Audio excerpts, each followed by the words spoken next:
네, 지난달 평택항에서 컨테이너 보수 작업을 하던 23살 이선호 씨가 숨졌습니다. 2년 전 김용균 씨 사건을 계기로 노동 환경에 대한 논의가 이루어져 왔지만 아직 갈 길이 멀다는 목소리가 나오고 있죠. 사회부 사건팀 구아림 기자와 함께 자세한 내용 알아보겠습니다. 어서 오세요. 네, 안녕하세요. 네. 먼저 이번 사건 왜 발생하게 된 건지부터 설명을 해주시죠. 네, 우선 사고는 지난달 22일 오후 4시쯤 경기도 평택항 컨테이너 터미널에서 발생했습니다. 이선호 씨는 원래 컨테이너 관련 업무가 아니라 동식물 검역이나 세관 관리 업무를 했는데 지난 3월에 업무가 통폐합되면서 그날 처음으로 이 컨테이너 관련 업무에 투입된 것이었습니다. 예. 컨테이너가 이 개방형 컨테이너라고 해서 양옆에 이렇게 날개형으로 달려있는 컨테이너인데요. 그 한쪽 컨테이너 쪽에서 이 하판을 관리하고 아래에 있는 쓰레기를 줍는 그런 보수 업무를 하고 있었습니다. 예.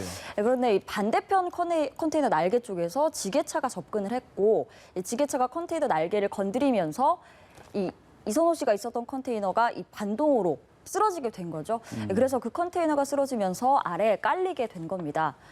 약 300kg짜리 퇴덩이가 한순간에 이선호 씨를 덮친 건데요. 당시 현장에 있던 이 외국인 노동자가 그 사고 현장을 목격하고 너무 놀란 나머지 이 컨테이너 날개를 들어 올리려고 했는데 이게 인간의 힘으로, 사람의 힘으로는 들어 올릴 수 없는 무게였기 때문에 미동도 없었습니다. 이선호 씨 아버지도 평택항에서 수년간 일을 해왔는데요. 특히 사고 당일에 이선호 씨가 사고를 당하기 직전에도 같이 이야기도 나누고 대화도 나누고 또 장난까지 쳤었다고 하는데 그날따라 작업이 늦게 끝나서 현장에 직접 찾아가 봤더니 쓰러져 있는 자신의 아들 이선호 씨를 직접 두 눈으로 목격을 한 겁니다. 굉장히 참담한 심정이었을 것 같은데요. 저희 취재진이 이선호 씨 아버지를 직접 만나봤습니다. 이야기 직접 들어보시겠습니다. 외국인 근로자 아저씨한테 가서 오한마하고 정 가지고 그리로 오라고 하니 그리로 가라고 전달을 해라. 그래 보냈습니다. 그날따라 이상하게 작업이 늦게 마치는 거예요. 근로자들이 퇴근할 시간이 다 돼가는데 아무도 마칠 기미가 안 보입니다. 조금 전에 보낸 아들도 안 오고 그래서 어떻게 된 건가 싶어서 자전거를 타고 제가 현장에 뭐 어떻게 있는가 싶어서 돌아보는 와중에 제 아이가 사고를 당해서 엎어져서 그냥 자는 듯이 엎어져갖고 죽어 있는 걸 보게 됐어요. 그때부터 정신이 잃었습니다. 미쳤습니다. 그때부터. 너무 충격 크셨어요.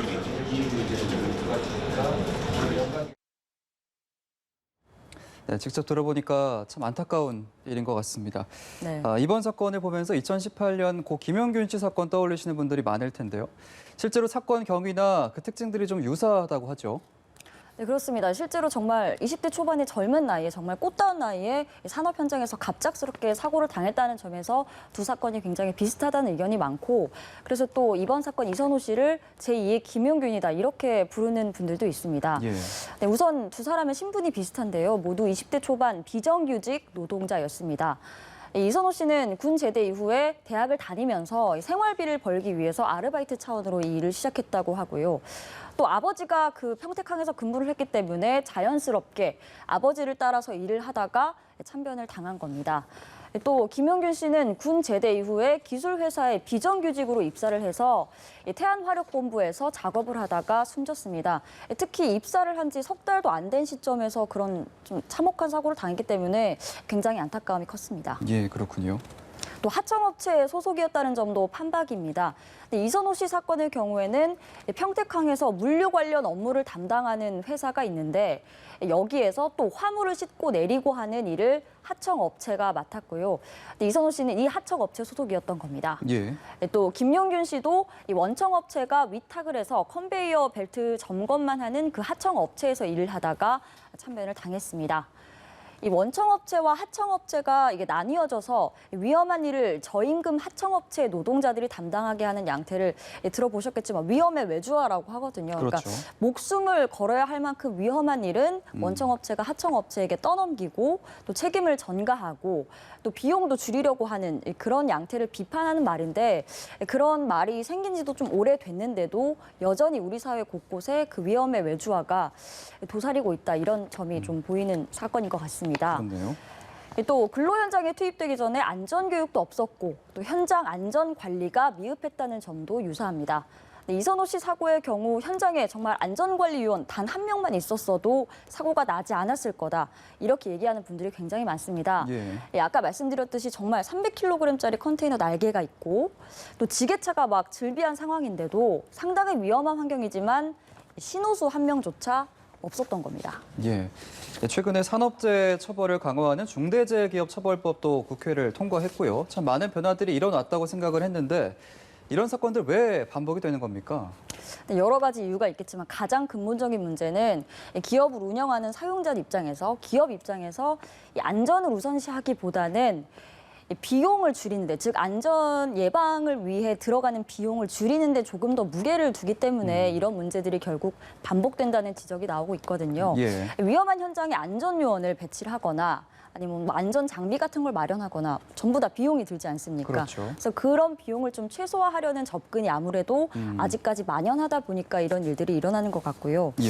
또 물론 현행법상 필요한 조치를 하지 않을 경우에는 처벌을 받을 수 있습니다.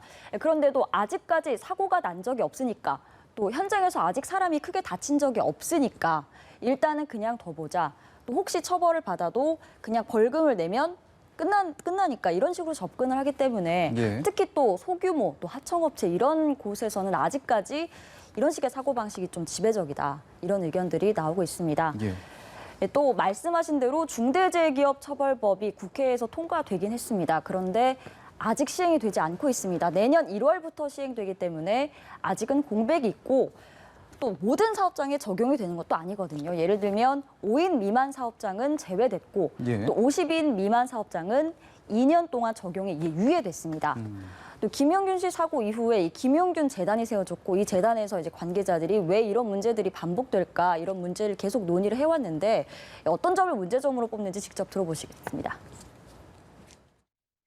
벌금을 더 물린다라든지 아니면 구속을 시킨다라든지 아니면 예방하는 것이 훨씬 낫다라고 하는 생각을 갖게 한다라든지 이런 게 필요한데 사실 그럴 수 있는 조치 사항이 전혀 없다는 거예요. 대부분 다 벌금 몇 푼으로 처리되고 있잖아요. 450만 원, 500만 원이라고 하니 넘어진데 또 넘어지고 죽은 자리에 우리는 또 일하러 갈 수밖에 없는 그런 상황이 반복되고 있는 것 같아서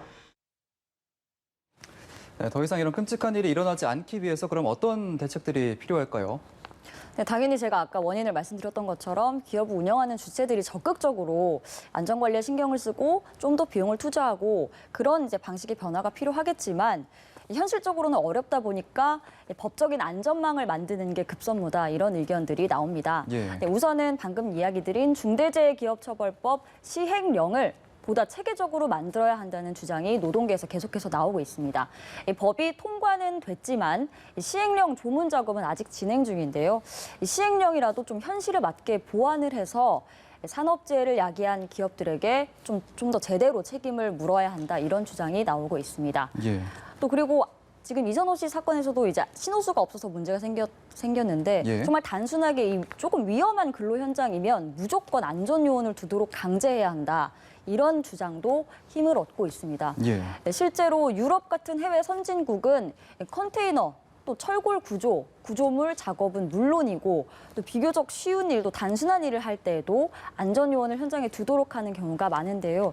신호수 한 명만 있었어도 이선호 씨가 사고를 당할 확률이 매우 낮았던 만큼 단순하지만 당연한 조치부터 간단하지만 당연한 조치부터 해야 한다 그런 의견들이 나오고 있습니다. 더 이상 이런 끔찍한 비극이 일어나지 않도록 하루빨리 대책이 마련되기를 바라겠습니다. 구하림 기자와 함께했습니다. 수고하셨습니다.